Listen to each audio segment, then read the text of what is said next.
in a different direction. And that's what happens in this man's life. He's transformed because he chooses to do that. True transformation is a complex process in which those involved are changed, but as a result, so is the community they are a part of.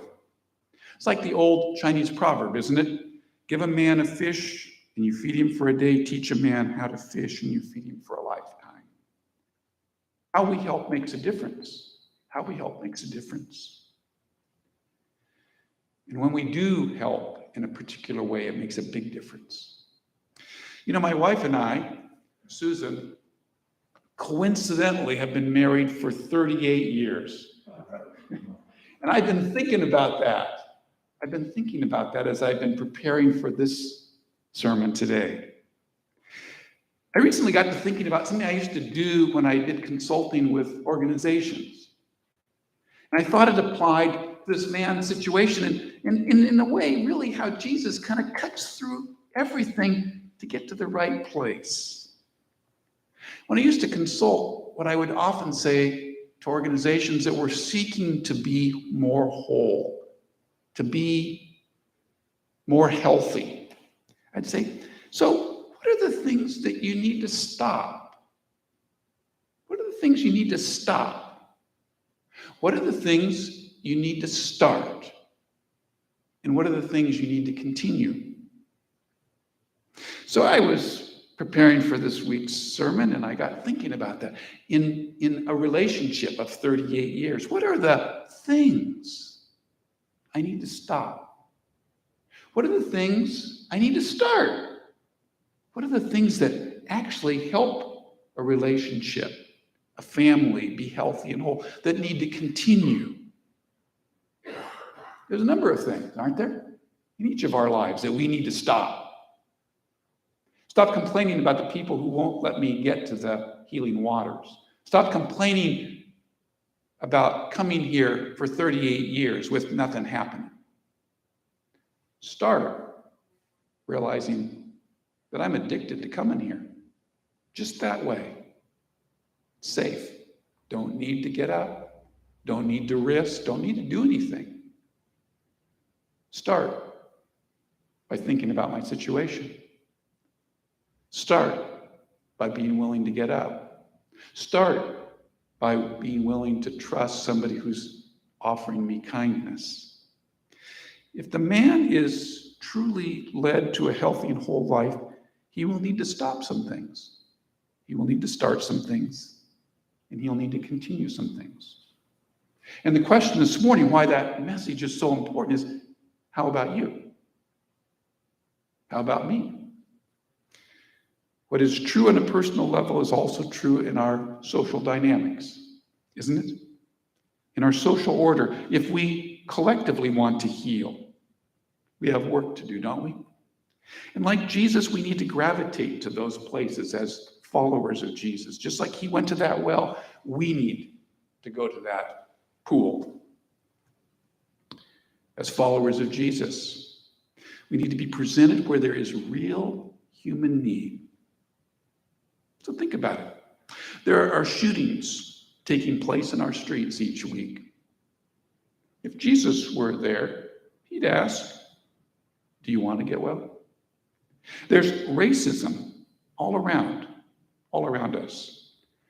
If Jesus were here, wouldn't he ask, do you want to get well? There's hundreds of people living in tents. I passed many of them as I drove here this morning. If Jesus were here, he'd ask, do we want to be made well? There's a pandemic, right? We're wearing masks this morning still. It requires us to work for public health together. I think if Jesus were here at this pool, he'd say, do you want to be well? That's right. You get the idea. You could add your own list, couldn't you? It's not just for us personally, you see, it's for us socially as well. Jesus is a man with a question. It's a fundamental question. He genuinely wants to know. He wants to understand if this guy is serious. He wants to understand if we're serious. And by the way, I think the story in this gospel is about people who are listening to what Jesus says to that man that day. Because he's addicted. He's addicted to Bethesda. And no one seems to care. And nothing changes for 38 years. So let me close with a final thought. What we're talking about today is reminiscent of the lyrics of a wonderful song, called Tub Thumping, right? You've heard it before, probably, from 1997. I get knocked down, but I get up again. You ain't never gonna keep me down. I get knocked down, but I get up again. You're never gonna keep me down. And that repeats again and again in that song, doesn't it? Over and over. I get knocked down, but I do get up again. Because you're never going to keep me down.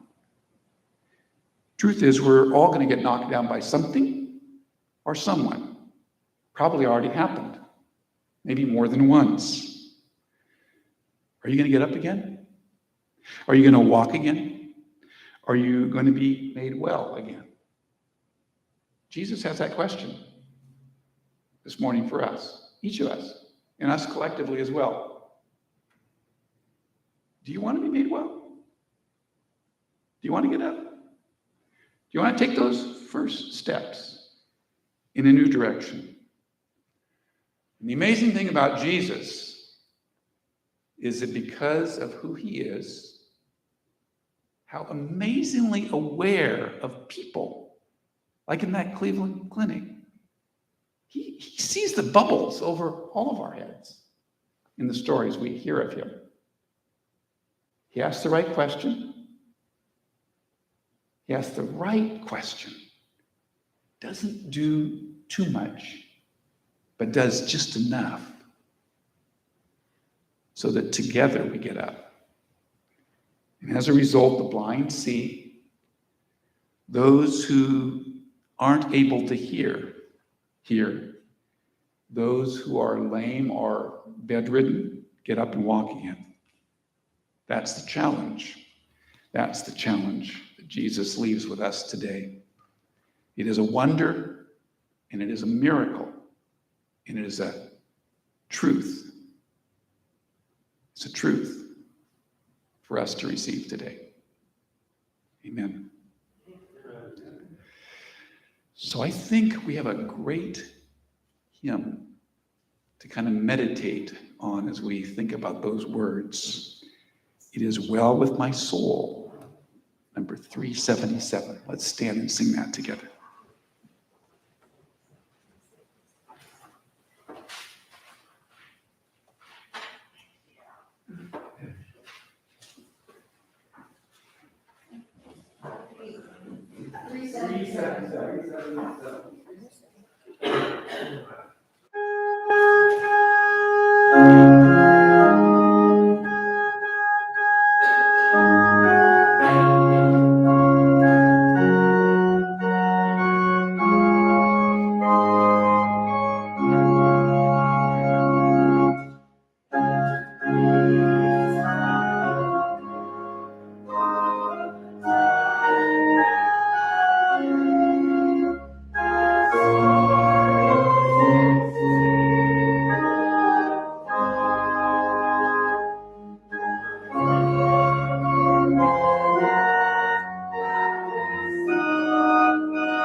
heart, let us stand up and walk into a future that reflects the fullness, the wholeness of God's promise.